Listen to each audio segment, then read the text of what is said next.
I do have my glasses. And I'm speaking today in solidarity with Cairo, Egypt, and Souderton, PA, where I have some relatives. How about that? Actually, I have a high school exchange student friend who lives in Cairo, so friends in both places. So some of you may have seen this latest Vietnam documentary. Yeah. So that's a form of PTSD therapy. For me, I came of age in 1968. So I've been reliving that year various times since. I just went through it again. So this is called, What About the Year I Turned 18?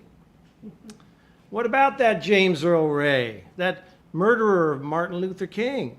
And how about that LBJ, stepping down just a few days before? How do you like that? What about those plucky Vietnamese unleashing hell on a holiday? Tet, they say. And how about them proud Americans not admitting they were losing a war? What about that June? What about that Bobby Kennedy killed just before my graduation? And how about that light fading from his eyes on that hard hotel kitchen floor?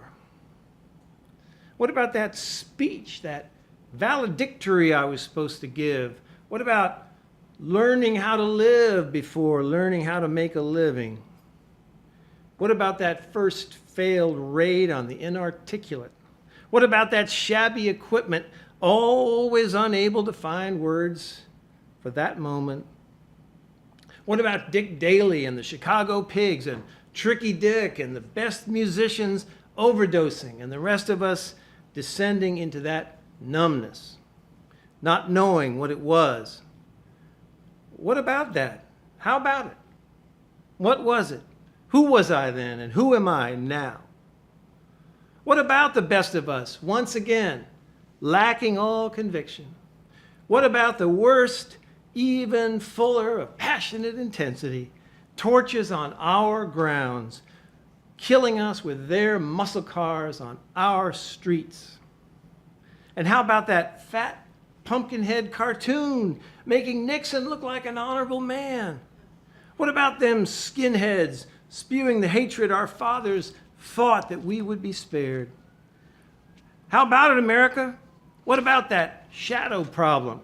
What about that denial problem? How about that projection problem, your blaming of the other? How about it, you righteous dudes?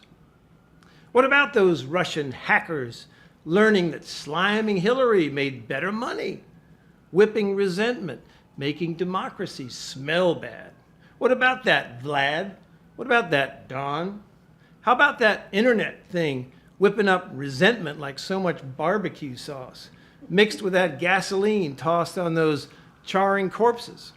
What about that, my man? How about that? How about that red meat for the resentful? Red meat for men who will not eat that same old shadow? How about that half century of not learning a thing? How about it? How about we admit it, America? How about that?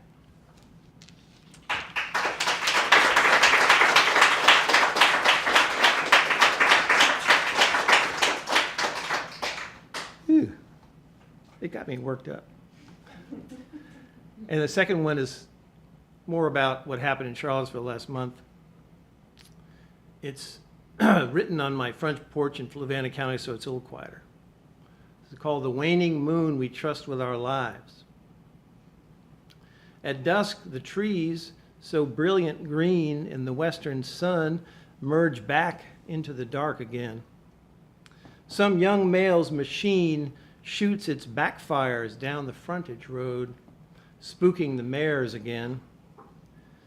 Shadows flaring over the fence line, spreading that terror across the county as in the days of the Klan, whose ghosts try yet again, really, yet again, to stack up their fear like depression dams against this innocent river, this implacable water carrying the lovings, the kings, and the Merediths and Evers rolling down as a mighty stream, until justice is only the silence falling again over the land when the torches go back to their caves again, until now when the herd grazes again under the waning moon that we trust with our lives to rise again.